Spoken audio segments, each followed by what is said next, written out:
Hello and welcome to the EyeStorm channel. My name is Nee Elverson. I'm the founder of EyeStorm Women.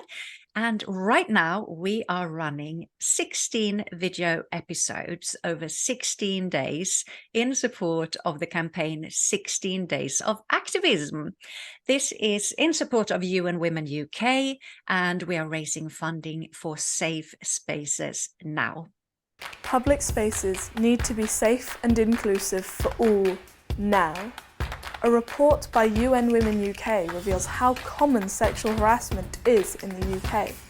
97% of women my age said they had experienced harassment. Your ideas to support us have already started making a change. At music festivals, with taxi companies, on public transport, in organisations and in online spaces. It's time for a change. Please support Safe Spaces now by donating to the cause or get involved. You can find the link next to this video. Thank you. So thank you so much for joining us. We are incredibly grateful for all the women who have stepped forward to do talks about the topics we have. They are fairly heavy and some are really actually both complex and hard, but we feel it's so important to bring them forward. So we want to share it to create awareness around violence against women and girls with this campaign. But today is our opening session. So today we're going to talk more about what we're raising funding for, which is Safe Spaces Now. And I have the great honor of having the wonderful Executive Director of UN Women UK here, which is Tabitha Morton. And I've also got Salma Jafar with me. So we are going to talk about what safe spaces mean for women. So welcome first, Tabitha Morton. Thank you so much for joining us.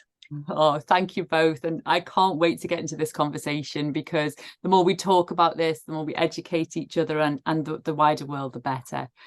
But yeah, thank you so much. It's the 16 Days of Activism start tomorrow. So I thought it might be useful to share with our audience sort of where 16 Days comes from, what it's all about, and then a little bit about Safe Spaces Now and a couple of ideas for fundraising, if hopefully that's okay, and then we can come back together for the conversation. Great stuff. So I'm just going to share my screen. Okay, so tomorrow, as I said, is the first of these 16 days of activism. And it starts tomorrow because this was a day... Which will actually be today when we broadcast this episode, just to have said so we don't confuse the viewers. That's fine. It runs from the 25th of November to the 10th. It does indeed. I see I'm not good on this pre-record, am I? So it was fell at the first hurdle. So it starts on the 25th of November, and this is in memory of, in 1960, the Mirabel Sisters were brutally murdered in the Dominican Republic by the dictatorship because they were uprising against this political dictatorship. And across the Latin American world, they were celebrated and they were seen as real feminist superstars for sort of standing up against the government. And there was an international day to remember them.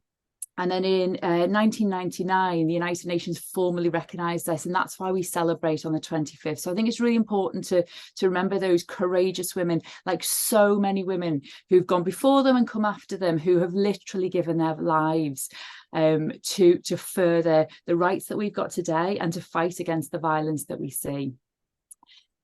This year, our theme is very simple. It's no excuse. It's not lengthy, it's not long, it's not complicated. There is just no excuse whatsoever for violence against women and girls.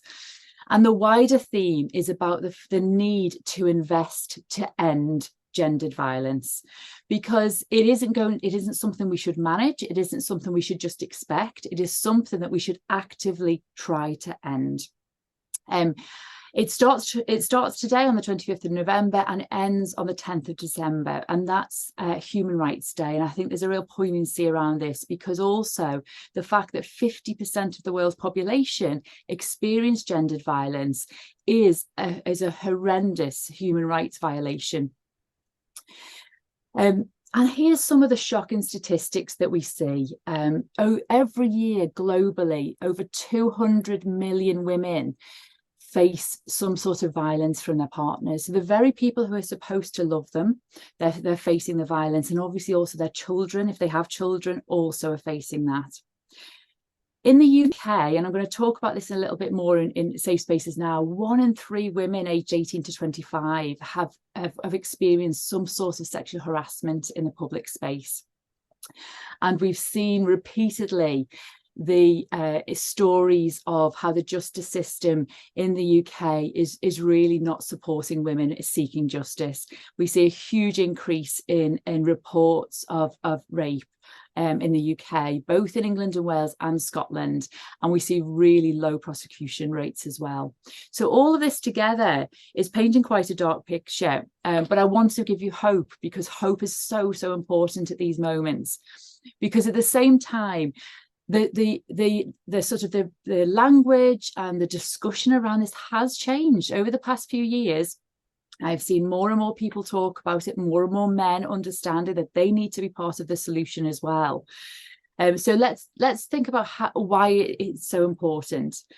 The no excuses is so simple, because it means you don't have to get into arguments with your friends or your male colleagues or anything like that. There's just no excuse. This is gendered violence is such a societal rot, and it affects so many people, so many women and children, that it creates generations of trauma that we need to end altogether. So why UN Women UK? Not all of you will know who we are. UN Women is part of the UN family, the United Nations family, and UN Women is all about gender equality. We're the only global organisation that is really there for all women to ensure that they have safety, choice and a voice.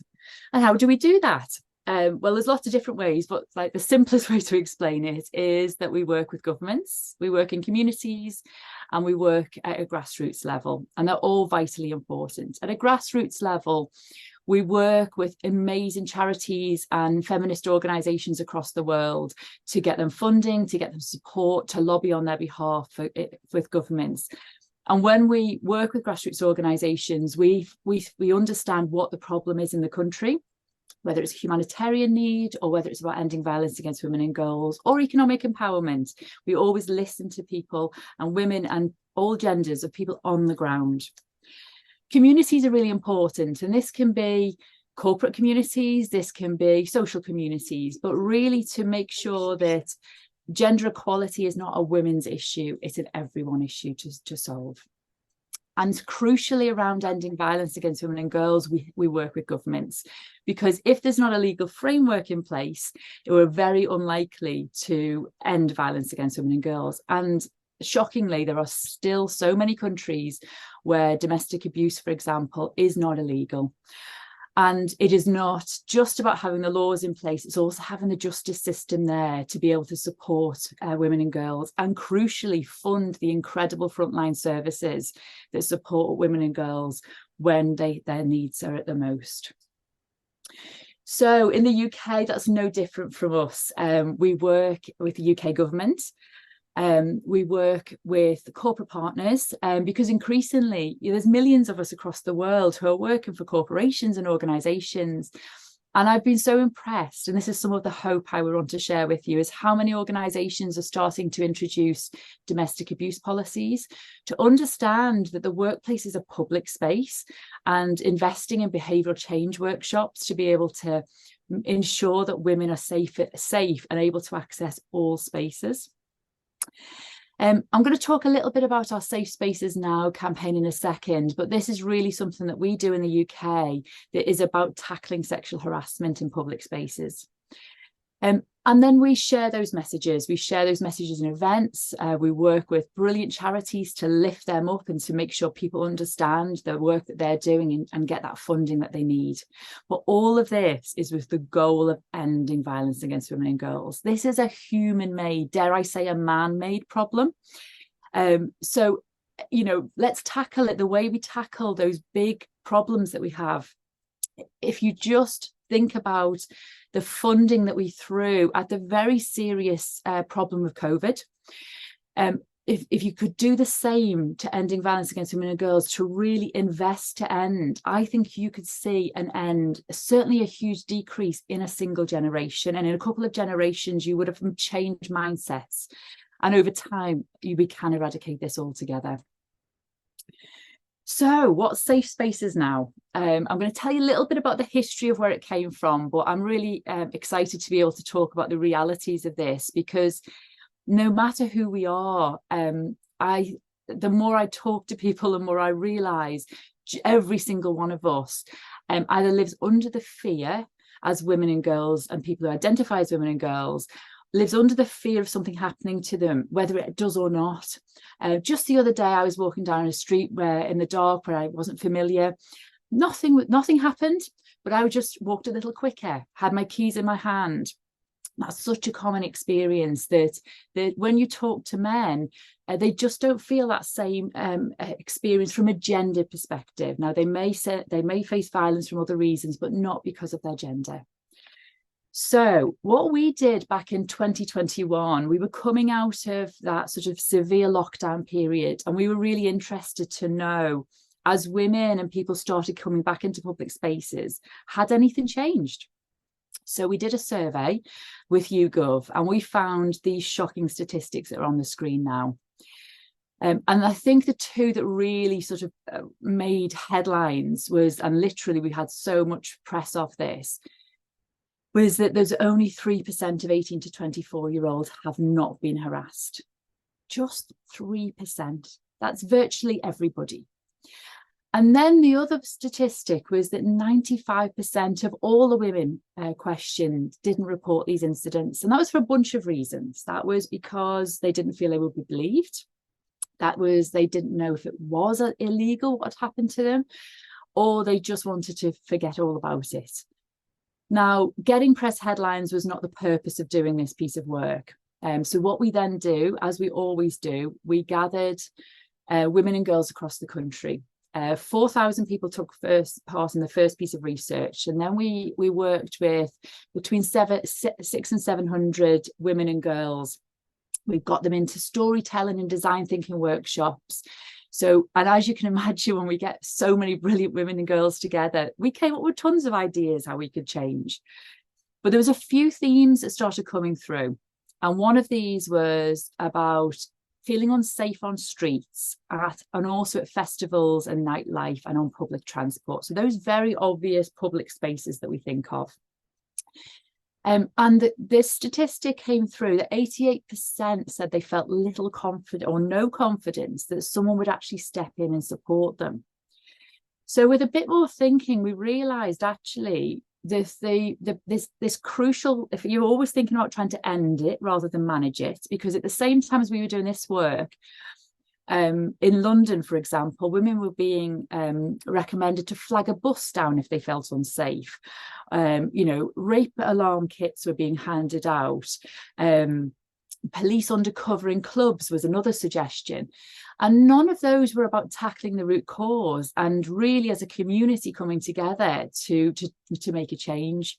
So what we realized actually is there's a ton of reasons why people don't intervene. And there's a shocking statistic that the more people there are in a public space, the less likely people are going to help you, whatever the problem is. So we thought if we could design a workshop that really took people on a journey to understand what sexual harassment was, unpick all of their own biases around sexuality and race and ethnicity as well as gender, and also understanding that it's really simple things to do to be a bystander and an active ally. It's not the sort of, a knight on a white horse riding in to save the day. In fact, that's absolutely the opposite of what we need to do as well. So we came up with this workshop, but I just want to show you, because I said, none of this work will happen if we don't have hope. Now, the actors in this film we're going to watch, just a short film, are all actors, but the words that they're sharing were what women in those workshops said to us. So if I could just have your attention just for a minute or so while I share the video.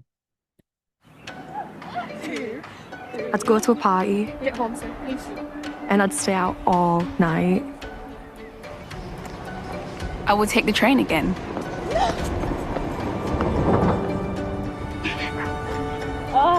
I'd kiss my girlfriend. I'd go for a run whenever I want to. I'd feed my baby whenever they need it. Honestly, I'd leave the house more. I'd walk to school again.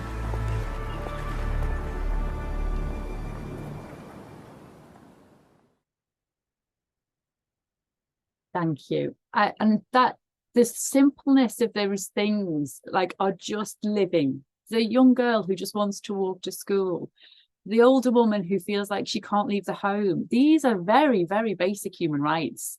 And that's what we realized is this: if you can imagine that world where you had the right to take up the space in that world, just imagine how our economies could thrive, how our communities could thrive, and the ideas that we're losing because women are just not able to take the space up because of this fear, and very real, the very reality of what does actually happen out in public spaces.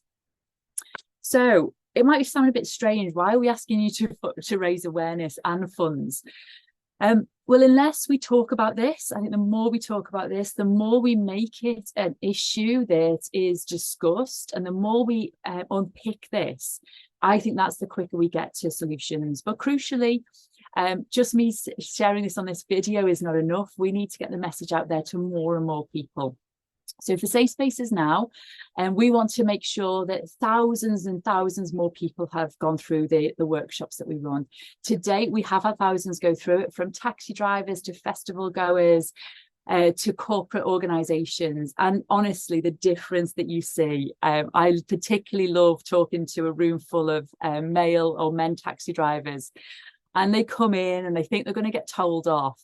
But when they get to the end of the session, they are just, the sort of scales are falling from their eyes in a way, because they're like, I just didn't see the world the way women see the world. And I can do something about this. And I can be part of the solution. They feel so hopeful about that. And simply, from a wider perspective than just Safe Spaces Now, we cannot afford to not do this. In the UK alone, domestic violence is costing, and this is a government assessment, £66 billion, because of everything from housing to healthcare to lost employment. It's huge cost, never mind the emotional trauma and the disruption to women and their children's lives. So we just cannot afford to not invest wider than just Safe Spaces Now. So by you raising some money for UN Women UK and for Safe Spaces Now, these are just some of the things that we do with that. Research is critical. Governments do not make decisions and do not change legislation unless there's solid research. We can bring in research from around the world, but we are UN Women UK. We want to make sure our research is regular, grassroots led, and women and non-binary people led, so that we can really inform government policy making. Public spaces are also online as well. So we want to make sure that we're online and we are sharing these digital toolkits so that people can, online and in person, be an upstander and really call out sexual harassment.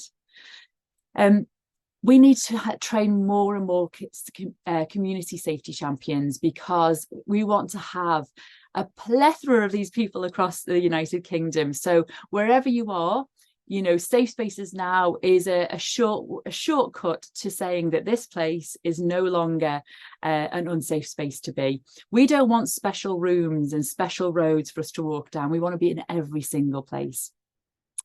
And ongoing education is so important, from schools to communities to politicians. You know, that's what UN Women UK do all of the time, alongside amazing organisations. So that's just some of the examples of where the funding would go.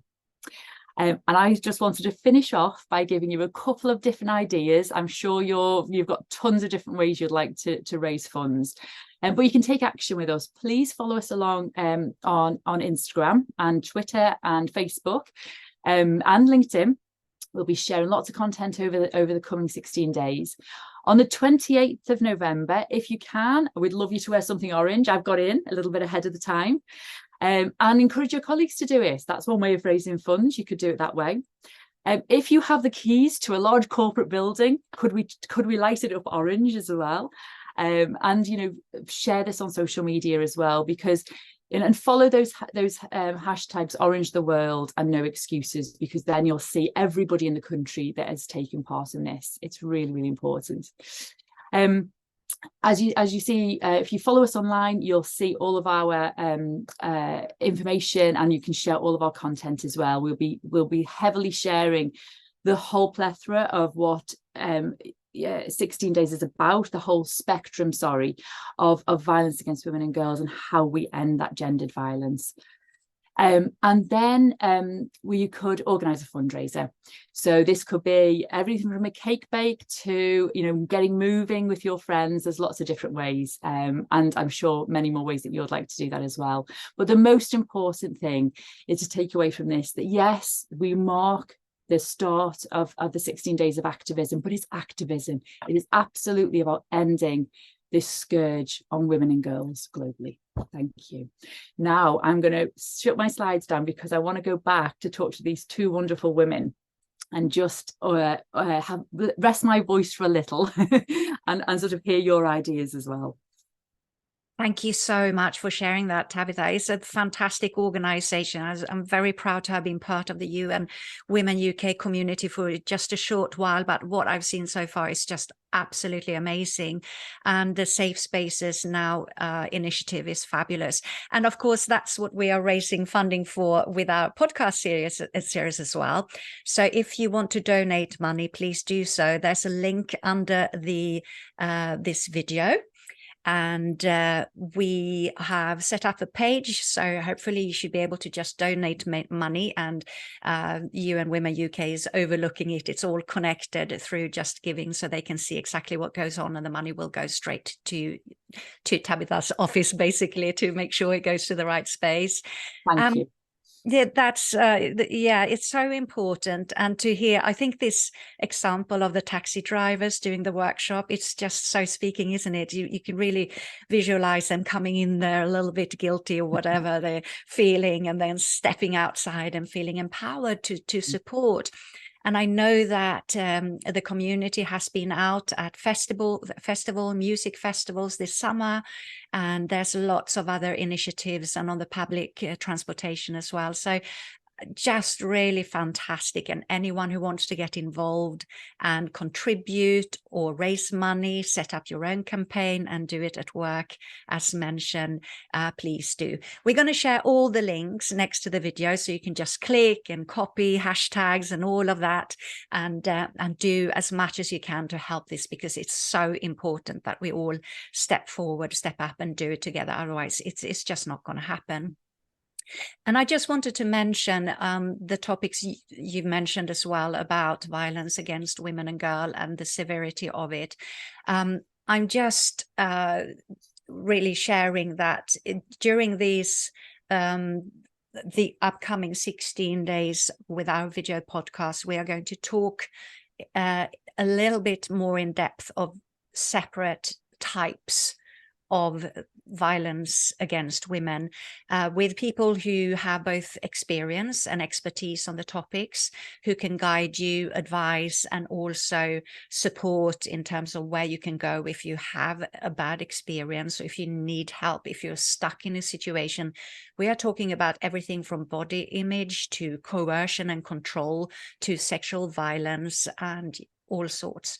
So again, quite heavy topics, but we have to talk about it. We have to create more of awareness and give options to support as well. So I can't wait to hear more from you, Salma Jafar, as well.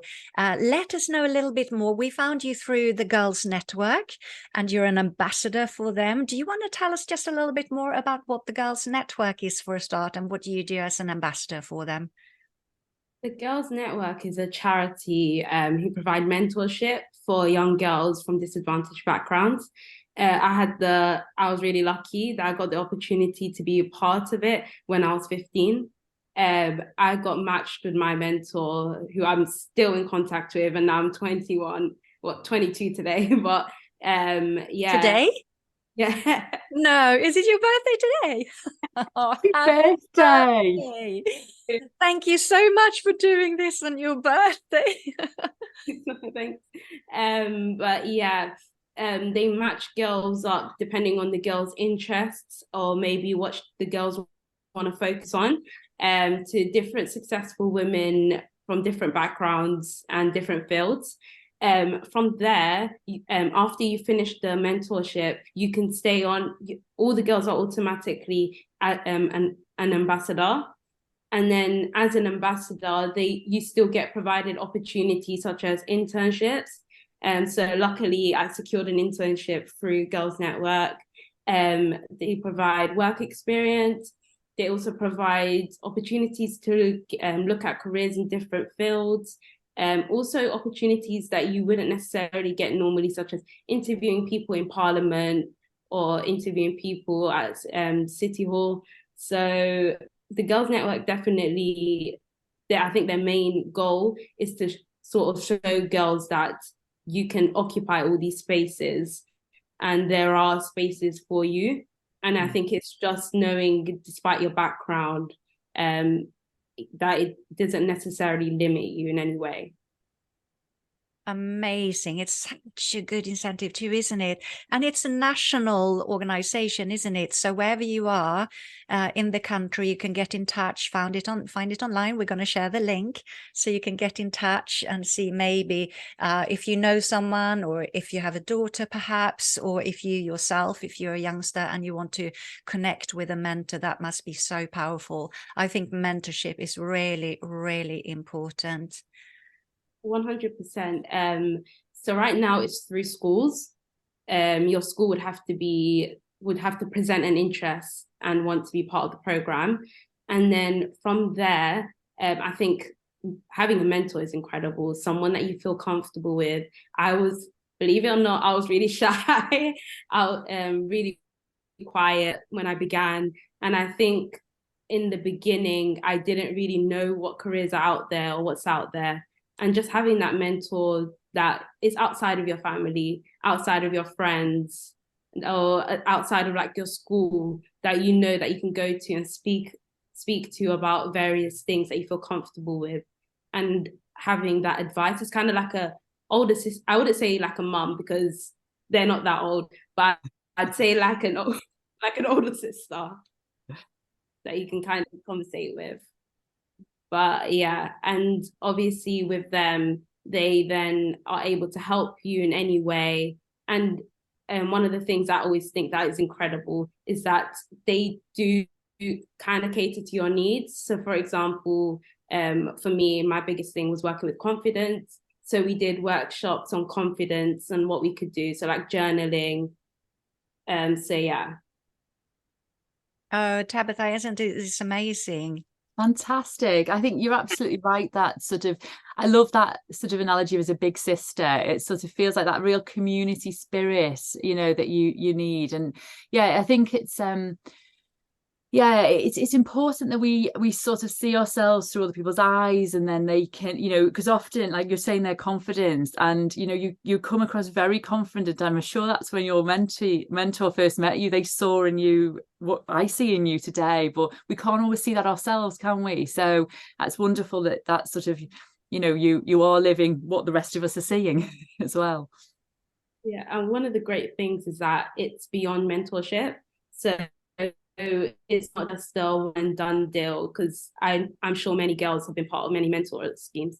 And one of the great things about the Girls Network is it's kind of like a lifelong thing, whereby right now, even within the Girls Network, I would still look at certain people as mentors and still feel comfortable to still go to them with any issues or any problem, or even just look at their career journeys and be like, I want to get there, or what could I do? It's basically what very privileged men have had for a very long time, isn't it? So that we haven't particularly had as women, especially those who are marginalised by society.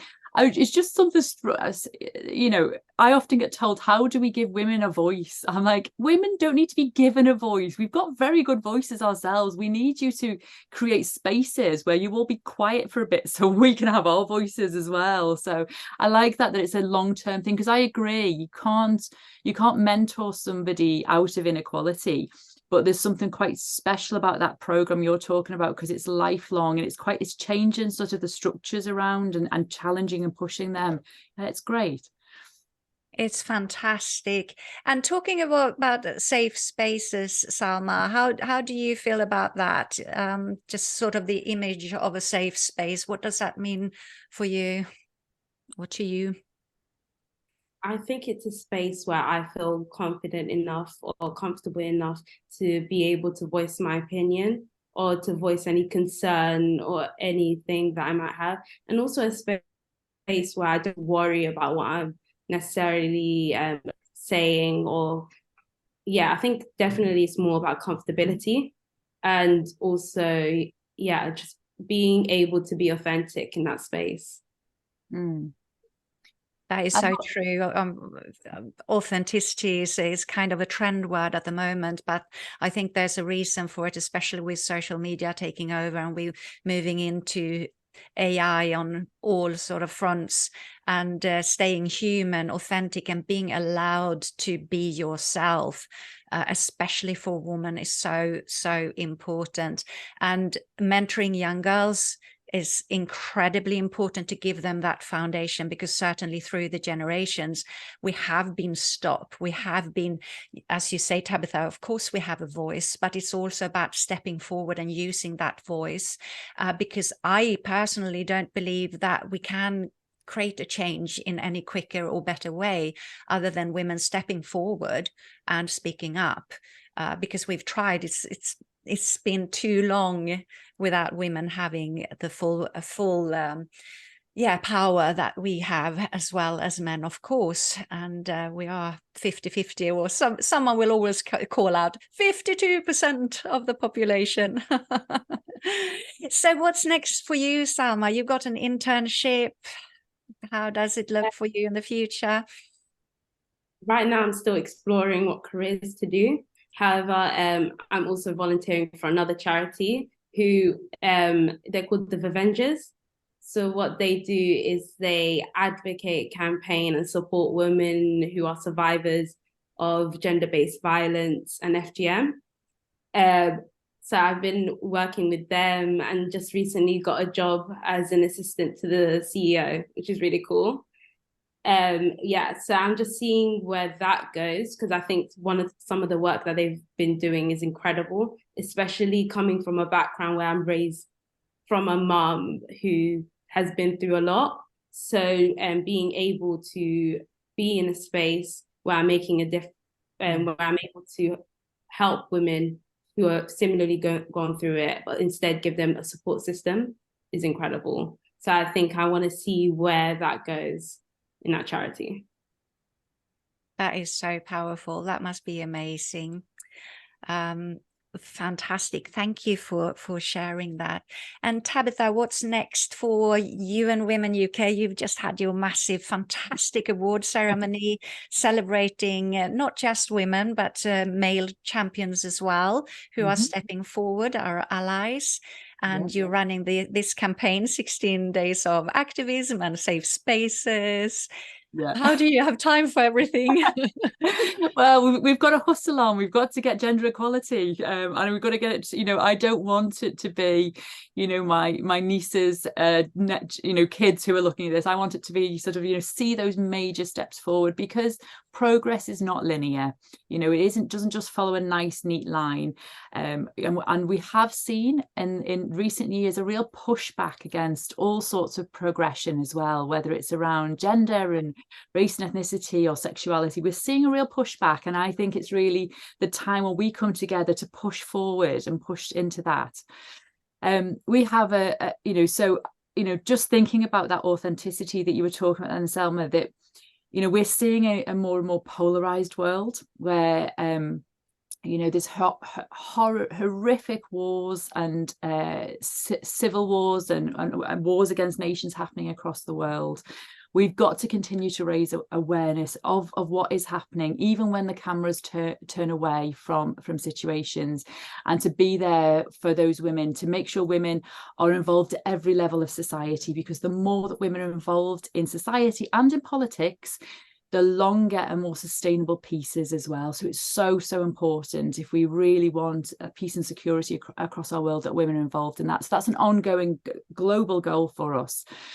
And then we have, so once a year, governments come together in the United Nations in New York, just around International Women's Day, for the Commission on the Status of Women, which is to gender equality what COP is to the environment, for those who have not heard of it before. So it's 2 weeks where they come to agree international standards around a subject.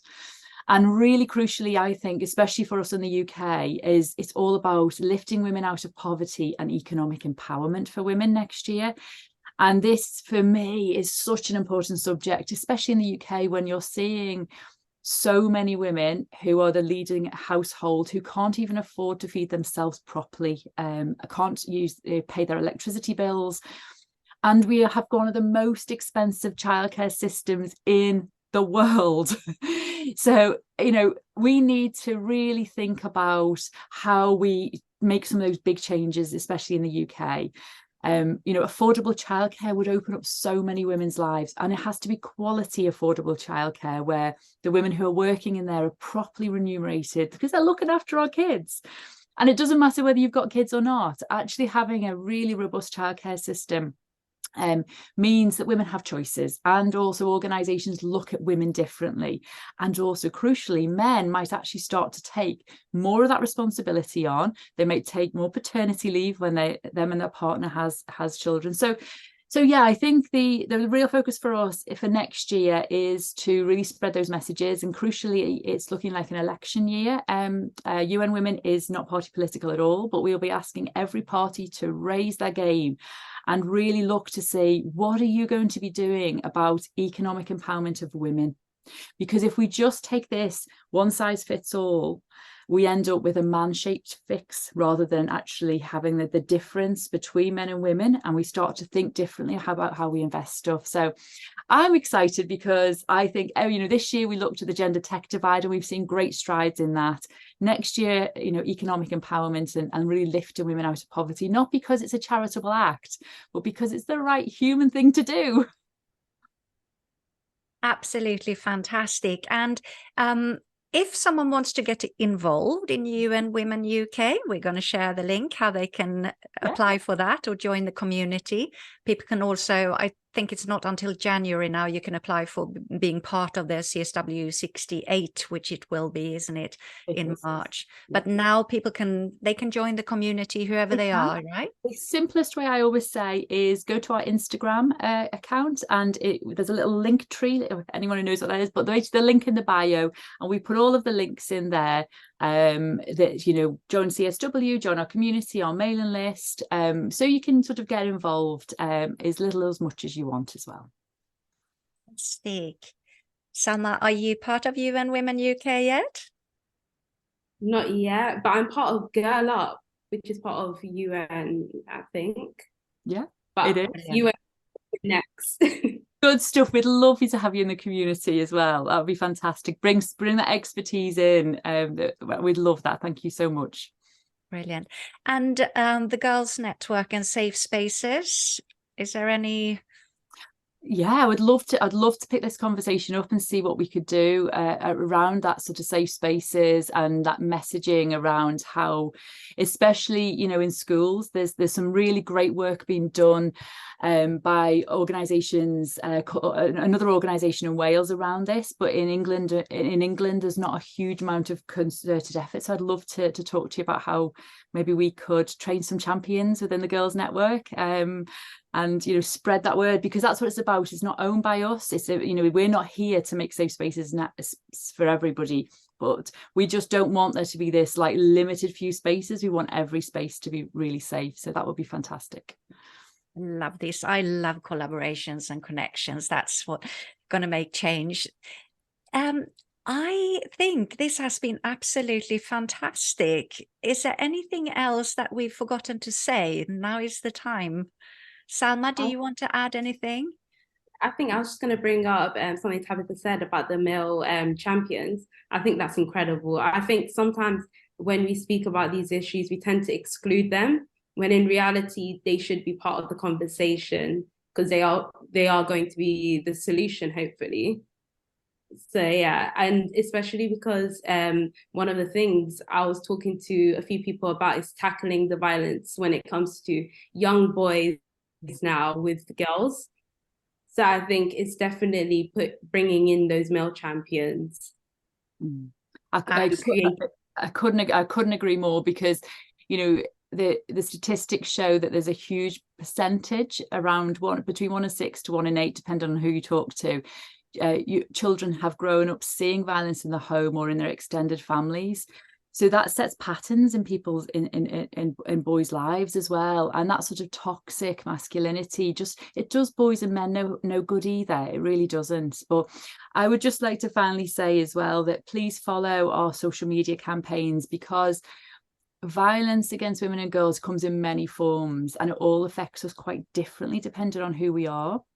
So we need to remember every single woman and a non-binary person who identifies with this, because if you're a disabled woman or a woman of colour or an older woman or a young woman, it affects us differently, and we have to understand those differences, because we cannot get to a place where we've ended violence against women for some women. It has to be for all women. And that's when we have to unpick our own biases that we've learned, and really sort of make sure that we're out there, we're talking for all women. It's really, really important. Absolutely. I'm glad you said that. Okay. Thank you so much. And thank you everyone who's watching this video. Have a look at all the links and the hashtags, and click and support and join and do everything you want to connect with us.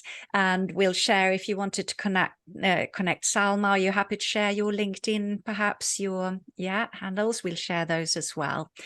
And for 16 days now, starting today, we are going to have one new video for you every day on these topics. So please tune in, help us to share this, create awareness, and please donate money, and that will go specifically to Safe Spaces now.